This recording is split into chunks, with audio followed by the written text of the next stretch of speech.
Can you imagine taking all this data and now using AI to, weaponize it against you or somehow use it, in some nefarious ways? There's someone at Steak and Shake high up who's like, guys, this is the differentiator. Like, we can be the first mover on something really big. Even if she doesn't like Bitcoin, right? She doesn't love Bitcoin. Imagine having the balls to go and make a documentary about something without doing any research at all. My teeth are pretty scarce and pretty useful, but they're not worth billions of bucks. For me, I was always raised, with the concept that if you don't understand something, like, keep your mouth shut. But I guess nobody gave her that memo.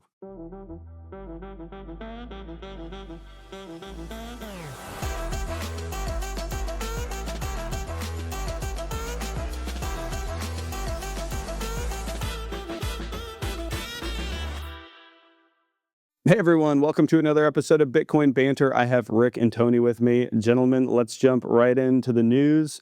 Alrighty, up first, we've got The Atlantic, which is not a publication I would generally trust, but they have an interesting point that they raise about DOGE, and that is the Trump administration pooling data on Americans and experts. We know and love and trust the experts. Fear what comes next. All that said, jokes aside about The Atlantic and the experts, probably a fair point to raise. We saw the NSA spying program on Americans years ago, and my impression is that this has never ceased. But with what DOGE is doing, trying to uncover waste, fraud, and abuse, and also, ICE rounding up illegal immigrants, that sort of thing. Hopefully illegal immigrants doesn't get us banned from YouTube, but I think this is a real concern. Tony, as someone who has worked in cybersecurity for a long time, I would be curious to hear your opinion on, is this surprising to you? Do you think there are any real implications, or have they just been doing this so long it doesn't even matter? They have been doing it for so long, and what's worse is that we've gotten used to it, just being, a regular part of life, which is even worse than it, happening. This is like a tremendous amount of information that's, being gathered about almost every aspect of your life. Like, can you imagine what kind of profile, if you take all of this data, which is literally anything and everything that you've done, where you've been, where you went to school, which hotels you went to, which resorts you stayed in, anything about you, what you posted, what you read, all of that stuff could potentially be collected in this. Can you imagine taking all of this data and now using AI to, weaponize it against you or somehow use it, in some nefarious ways, especially in the hands of a government? Like, that's what I would expect them to do. It's really scary. And but the silver lining about this is that it's a lot more folks are starting to realize that, this has been going on and what the implications of all of these services that were supposedly marketed, to make sure everybody stays safe and what have you, the whole KYC aspect, know your customer. Well, now it's abundantly clear that none of it was for your protection. It's really about, data collection, surveillance, and control. And now in the wrong hands, you've got like almost an infinite amount of data that you can use and an infinite amount of ways to use it. I'm not happy about this, but again, I hope more people, start paying attention to this and, start reconsidering their options when it comes to dealing with businesses that require this. Right now, a lot of these businesses that demand all this information are doing it because, they're just complying.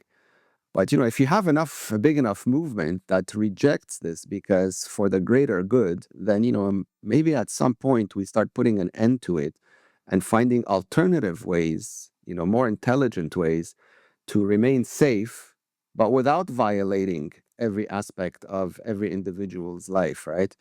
So time will tell what comes out of this, but on the surface right now, it's not good. Rick, I'm sure none of this is happening in the UK. This is an America only problem. What do you think about your friends across the pond?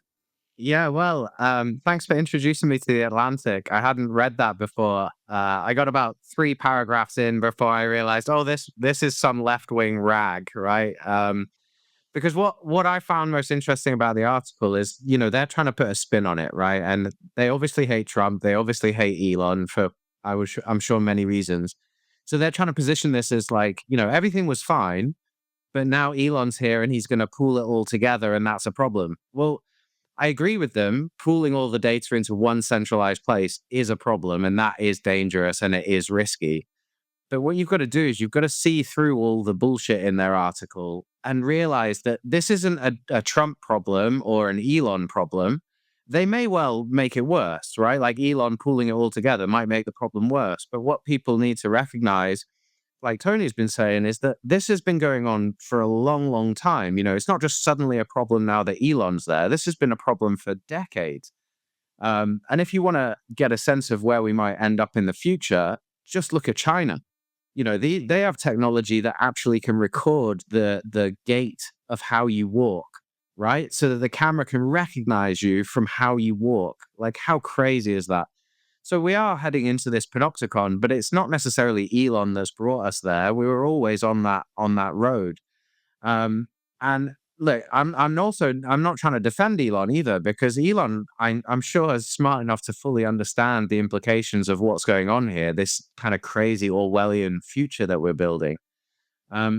So if he really was this savior of free speech and freedom and all of this stuff, then he would know that the only solution to this is to stop tracking everything that everybody's doing. Like, destroy it. Don't find new ways to use it and conglomerate it and use it to oppress people. Like, if he really is a man of the people and wants people to be free, then he should be acting to try and dismantle it, not change it.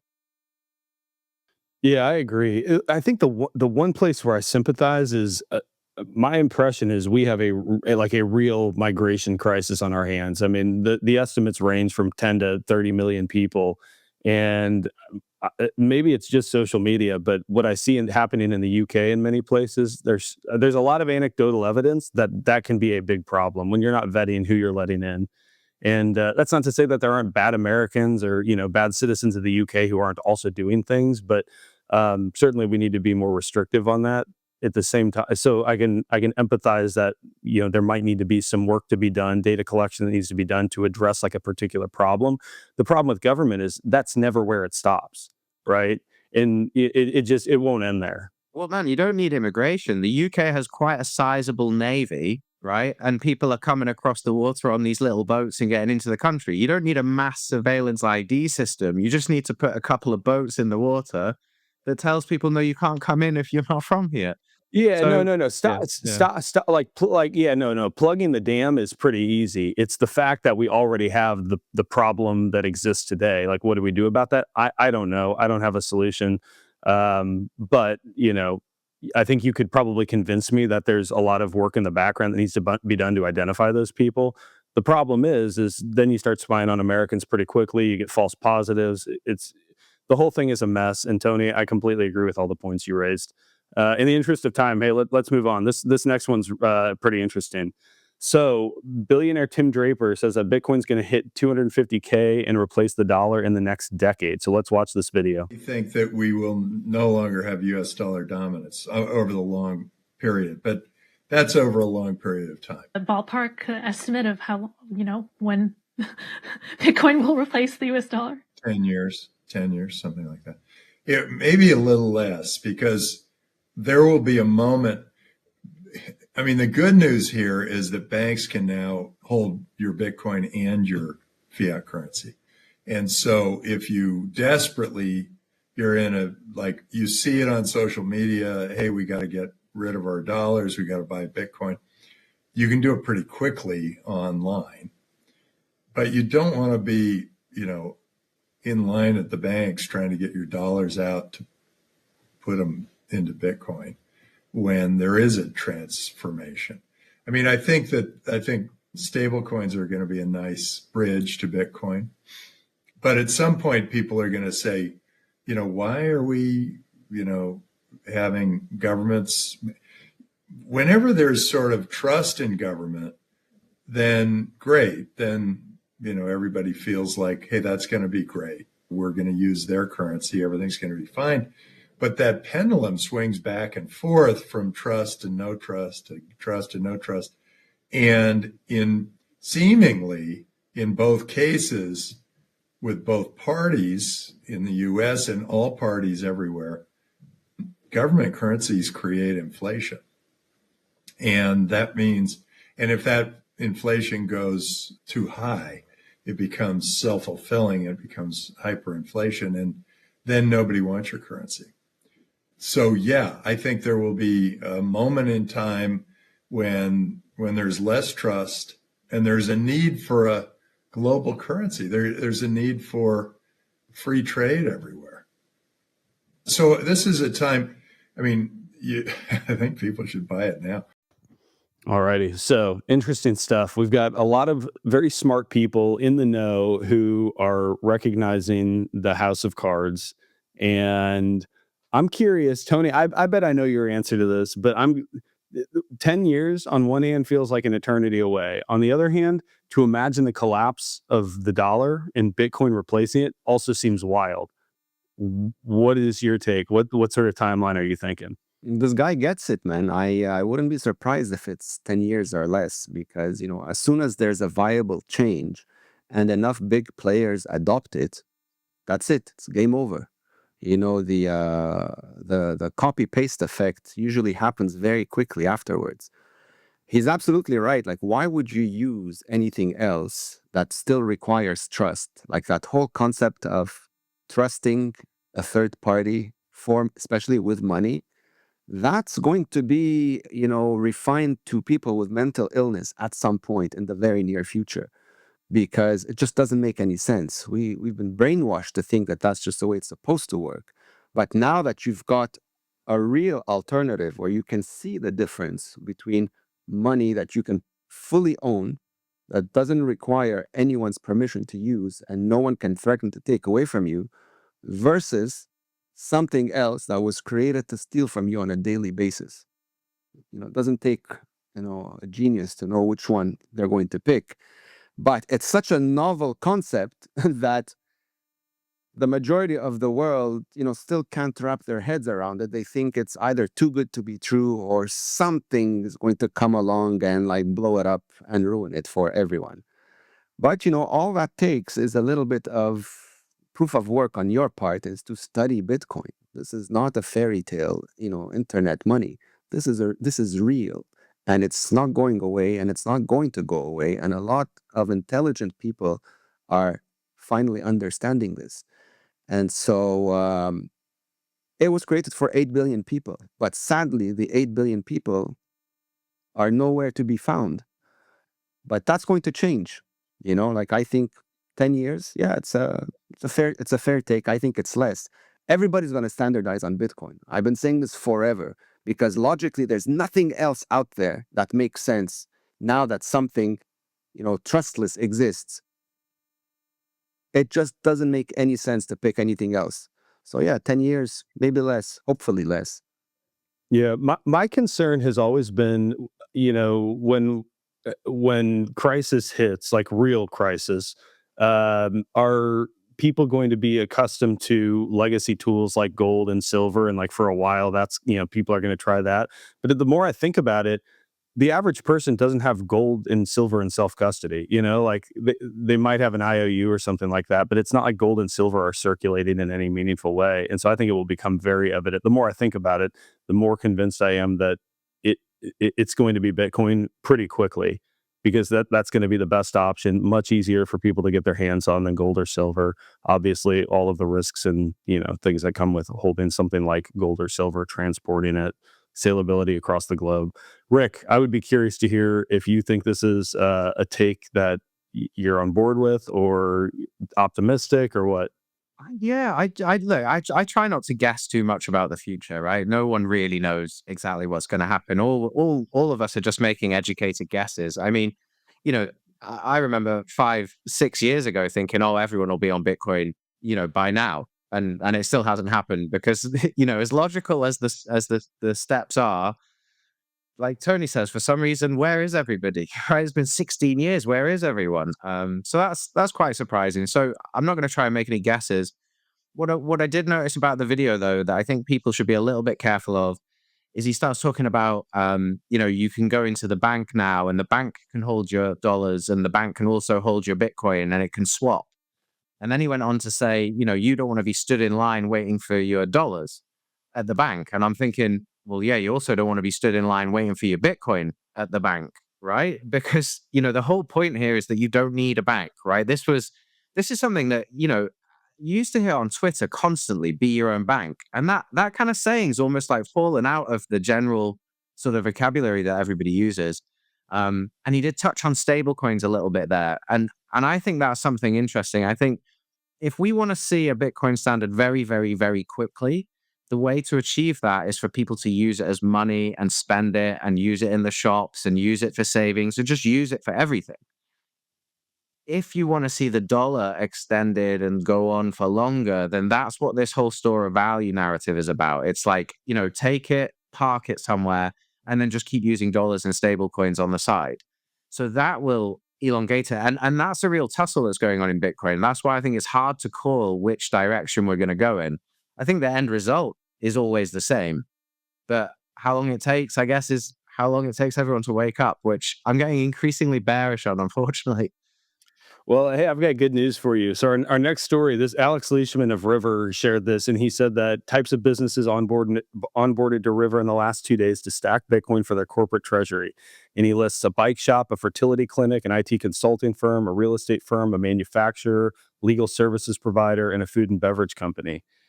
And I think it was just on our last banter, we were talking about effect on net, retail is selling to institutions right now. And we were all, I think, very, disappointed by that. To me, the fact like this is the corporate adoption I can get on board with. And it's not that I can't get on board with I think what Michael Saylor doing is going to make him fabulously wealthy. I think if a private company wants to do anything with Bitcoin, great. It's good for adoption. My complaint with the Saylor strategy isn't anything he's doing, but it's the fact that Bitcoiners are buying it and they think it's because he's a Bitcoin guy and it's a Bitcoin treasury company that they're doing something adjacent to Bitcoin, and they're just not. You're buying a fiat product. So this is something that I think gives me a lot of hope, and I'd be curious. I mean, we've been operating on a Bitcoin standard since the inception of the company, so it kind of feels like maybe other people are catching up and understanding that there's a play here. Rick, any further comment on this? That's great news, man. I love to see it. I actually think, look, every single company is a Bitcoin treasury company. It's just that most of them don't have any, right? So they're all going to get there eventually. Most of them are just off to a really, really slow start. And I think it's also important to point out that there's probably still a big gap between these companies that are getting onboarded by River to have treasuries compared to a company like the Bitcoin Way, right? Because the Bitcoin Way, of course, uses a Bitcoin as a treasury, but is also using it for payments and to receive payments, to make payments, like the whole thing. So what's not clear about that tweet is, are these companies just using it as this little pot of store of value? Or are they going to start adopting Bitcoin in maybe a more meaningful way? Because my advice to any company that wants a Bitcoin treasury is, do you know what? One of the most effective and quick ways of achieving that is just start selling goods and services for Bitcoin. And then you can save some of it, you can spend some of it. You can just switch, and you don't actually need that many people's help to do it. You can just do it. Yeah. Tony. Yeah, man, Rick is spot on. But this is good news. It's like a stepping stone, right? You get all these little different industries now that are onboarding to Bitcoin, which fast tracks the adoption. It's only a question of time before these people realize that, hold on a second, we're not just gonna hold it, because we can do a lot better by using it as money. What if we spend it, replace it, earn it, all that stuff? And once that kicks off and people realize how easy it is and how headache free it is, because now you don't have to deal with a bank and you don't have to deal with forms and regulation and all that nightmare that comes with it, before you know it, everybody's on board. And that's what I think Draper was referring to, that in under 10 years, the dollar becomes irrelevant. Well, not just the dollar, but all fiat currencies, because why would you break your head dealing with that nightmare, if you've got a very crystal clear, easy to use solution that no one's going to be able to disrupt or corrupt or manipulate. So it's definitely bullish news, and I hope that trend continues, and I hope the use case for Bitcoin as money starts to grow even faster than simply the store of value, because you can't have one without the other. If it's not used as money, the store of value is not going to give you all these glorified numbers that people seem to be daydreaming of all day long. It has to be used as money to remain decentralized and secure. So I'm very bullish on this, man. I mean, I've been seeing this for the past 3 years, that every day more people adopt it. So the fact that River is actually announcing it officially, hats off to all these small businesses. Well done. Yeah, Tony, I couldn't agree more. I'm working on a presentation along those lines at the moment. So, up next, we've got, speaking of adoption by companies, fast food giant Steak and Shake is now officially accepting Bitcoin Lightning Network payments. And I told you guys offline, I'm going to be taking, I think today, starting today is when they begun. And I'm going to be taking my family there for maybe dinner or something tonight. And I'll try to get a picture, but it's monumental. So this is, I assume you guys aren't real familiar with Steak and Shake. It's I mean, it's like a McDonald's kind of place, not as big, probably much smaller, but it's a national chain. Like there's 10 15 locations here in town, and many more in other cities. So uh to me, like, this is they've I think Steak and Shake has been really smart. I think they recognize that there's this gap where people are beginning to wake up to things like seed oils, and so they're migrating to tallow, and they're being very transparent. It's going to be a process. Their fries are still soaked in seed oils before, but then they're frying in tallow, but they're going to like get away from that. Now they're accepting Bitcoin. There's someone at Steak and Shake high up who's like, guys, this is the differentiator. Like, we can be the first mover on something really big. And I think they're just going to crush it over the next 5 or 10 years, and everyone else is going to have to play catch up. So, no pun intended. I'd love to hear your thoughts on this as a move, and what you would anticipate moving. Our competitors going to have to get on board with this here soon. Tony, Absolutely, man. When you go there, make sure you take a lot of footage about the experience. But more importantly, congratulate and encourage, the restaurant owners and the staff, on being one of the first movers in the space. Like, make them feel like they've won something, because they literally have. Like, imagine being first at Bitcoin and accepting it, and now not only is your treasury growing, but people know you as the Bitcoin place now for the best burgers in town. So they're going to attract a market that they would have normally never seen had they not started accepting Bitcoin, right? So no, this is great news, man, and it's very contagious. When somebody's making money, the novelty, is attractive to everybody else, looking at it.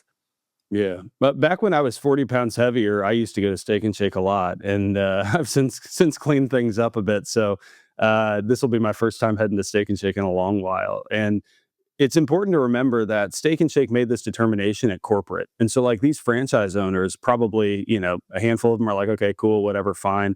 There was a little scuffle online between a franchise owner and a Bitcoiner, because the guy was like, I don't really want your business. I don't want to be associated with Bitcoin. So I agree with you, Tony. We do need to be encouraging these people that, hey, what you're doing, whether you see it today or not, like, this is a really good business decision, and you're going to get a whole lot of new customers because of it. Well, the guy who was dissing it, I read the conversation. I don't think he was dissing it because he doesn't like it. I think he was dissing it because he was petrified of screwing it up somehow, because it was so new that the mere fact that somebody's going to pay him, he's like, oh shit, I have no idea what to do with this. That's why he's like, I don't want your business. I don't think he's giving up, the wealth aspect of Bitcoin. I thought he said something about, like, he would rather not be associated with Bitcoin or something, but maybe I read into it too That's much. probably just another way of not saying, I have no idea what I'm doing, man. Please don't put me in this position. Rick, any final comments on that one? I assume the guy that wasn't up for it, he must be like an Atlantic reader or something, right? Yeah, look, great news, great news. My favorite thing about this, Michael, is like, I know you're now going to go in and do they sell sausages? I don't know. Can you get sausages at Steak and Shake, or like, I'll get Luke, our editor. That's when he was 40 pounds overweight. That's it. I'll get Luke to show that picture of you smashing those sausages. No, look, jokes aside, man. What my favorite thing about this is how there's the Laszlo, the pizza guy, right, who spent like 10,000 bitcoins on a pizza. listen, man, I'm gonna call you up like in 5 or 10 years' time and be like, see those sausages, man? That could have been a boat. But look, like jokes aside, I think you should spend your Bitcoin. I think it's gonna be a lot of fun.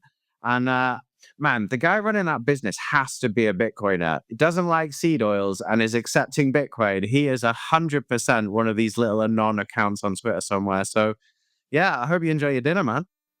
I will. I will. Alrighty. Up next, we have no, man, this Financial Times. So this gal, Katie Martin, just watch the clip, okay? Bitcoin is not for the faint-hearted. With no obvious use case, it's an inherently speculative bet. Bitcoin maxis like Jeff and Michael Saylor believe in the value embedded in Bitcoin because of its scarcity. I still don't get this.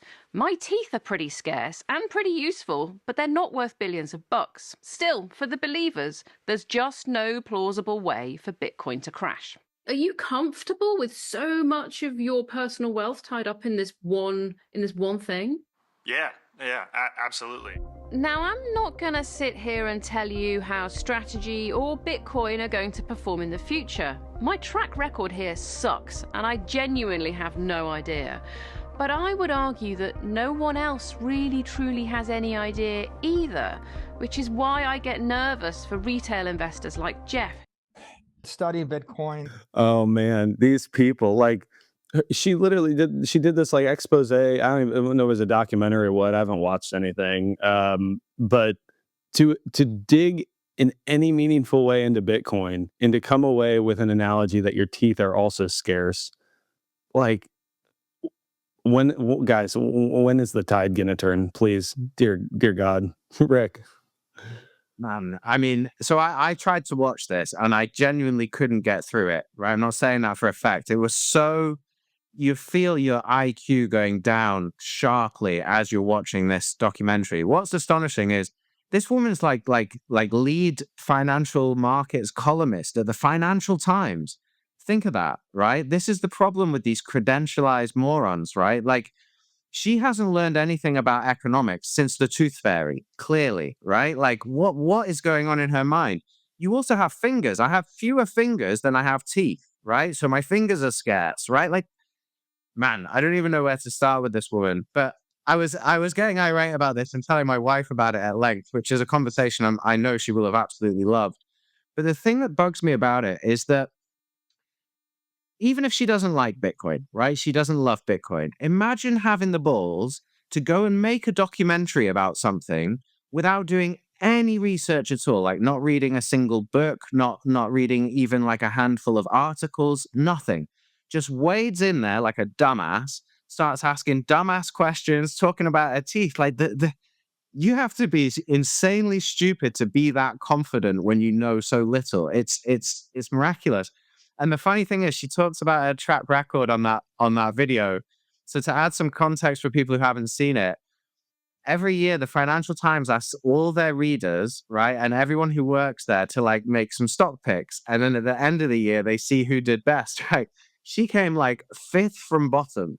Right. So the next time you're speaking to some financial advisor who reads the Financial Times, who's up to speed on all this nonsense, understand that none of them, and I mean none of them, have any idea what's going on. They don't even know where money comes from. They're no concept. So, man, I mean, she is getting absolutely smashed to bits on Twitter, and rightfully so, because if you're going to try and make a documentary about something, you have to open a book. I mean, they had camera people, like how much money was spent on this.